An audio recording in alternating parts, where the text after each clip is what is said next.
Welcome back to yet another video on Moments in the Rail Industry for July of 2025. Want to see something cool?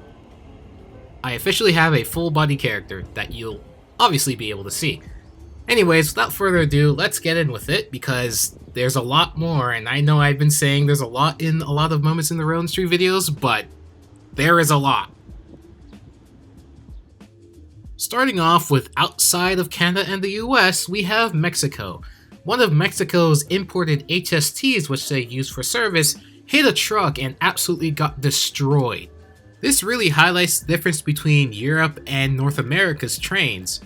I haven't heard of any deaths or injuries, hopefully it stays that way, but yeah, that HST absolutely took a beating. Next up, we have an absolutely bizarre consist from Amtrak California. So apparently the story here is they were moving a Venture set, however they did not have a second charger, so they slapped a cab car on the opposite end of said set and with a charger on the rear. This is the actual video of it.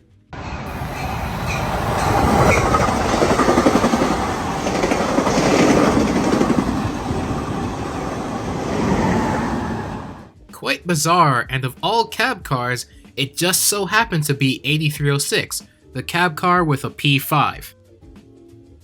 Canadian Pacific 2839 was repainted, and now it appears as if it was photoshopped in. Really goes to show that they are still maintaining this locomotive, even while sitting there and, being exposed to the elements.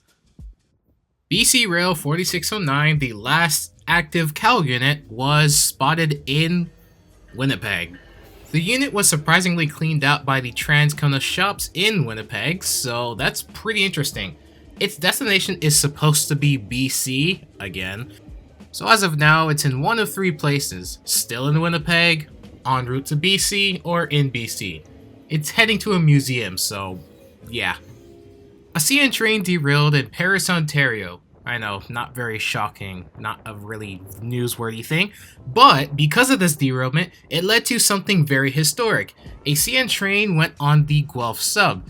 For you non-Ontario people, that is a subdivision which does not see mainline freight trains, at least anymore.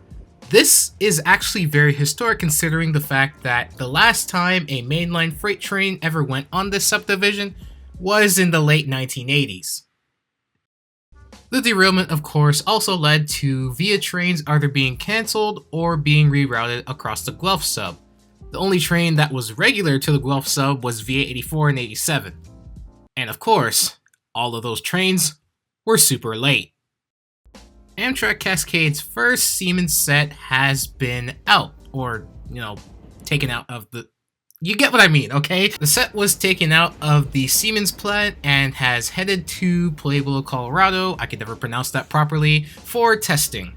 The design of this Siemens set, both the interior and exterior, is absolutely fantastic. I've never seen a better Siemens set since ever. After looking at some photos a little bit more, I have some unfortunate news. The set is semi-permanently coupled. Well, flexibility has gone down by about 90%, guys. Moving on, Go Transit is looking at exploring AC traction after some AC and DC traction tests came back with AC traction being the better option.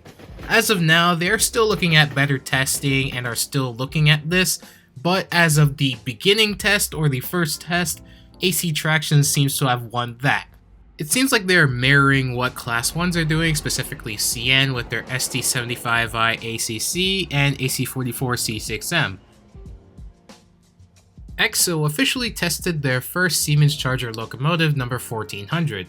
As of now, they only have two, 1400 and 1401. The paint scheme, oh my goodness.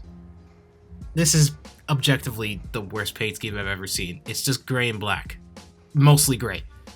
Paint scheme aside, it's good that they're moving with officially testing said locomotive and eventually will be phasing this locomotive in and potentially prompting retirement of older locomotives such as the F59PH, which they announced last year that they would retire this year, but it doesn't seem like that's going to be happening yet. Union Pacific and Norfolk Southern have agreed on an $85 billion buyout deal. Need some napkins, you feel me? Man, what the fuck is you talking about? What the fuck was that? I'm sorry, man. Yeah, already pretty stupid from just the looks of it. I didn't just make one, but 2 videos on it. That's how stupid it is.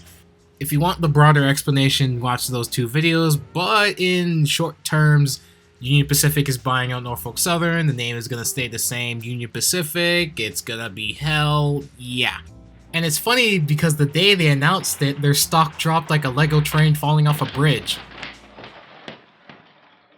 Yeah, I don't know what was going on in the executives' heads, but I feel like they were on crack when they made that decision. News headlines were going crazy, but just to tell you, hasn't been filed with the STB yet, hasn't talked to unions, yada yada yada. This has only been talks with both executives, so we're not even close. Moving on, it's August 1st as of the publishing date of this video, and yeah, what's going on with the Avelia Liberty sets? Yeah, things. Last time I checked, they were actually testing, but yeah, it's August. I don't know what's happening. The Montreal REM was testing along newer sections of track. This is not part of the newer section of track, this is the existing one. But anyways, all seems well with the progress of said construction and testing. BNSF has donated an SD70 Mac to the IRM, number 9400. Great, so we officially have an SD70 Mac in preservation, and it's a great thing, or rather, it's a good gesture that BNSF donated this SD70 Mac. It seems like we got a lot of preservations this time around, as I should have mentioned earlier, along with 4609, 2466, a Blue Devil is also getting preserved, heading to around the same area, or possibly the same museum as 4609 is. Its last known location was once again Winnipeg, and yes, speaking of the Winnipeg Railfan, he did in fact get to see both of those units. I really wish I got to see those units, but you don't really get good crap around Toronto.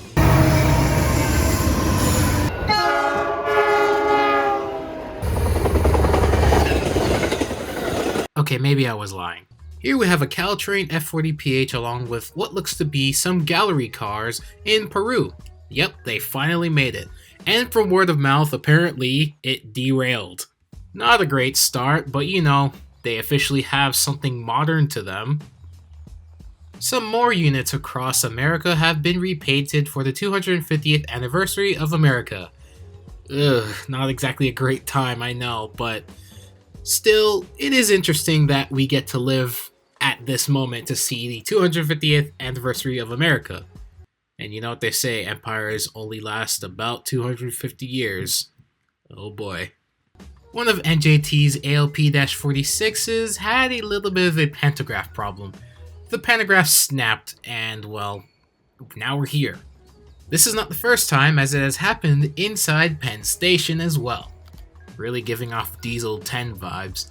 But this really highlights an issue as well. It's not even the first time this happened, and well, they gotta definitely get to the bottom of this before, you know, it happens more. And more. And more and more and more and more. Anyways, to end off this video, we have an Amfleet in preservation. Yeah, we're at a point in time where these Amfleet coaches are officially, potentially, going into preservation, at least some of them now.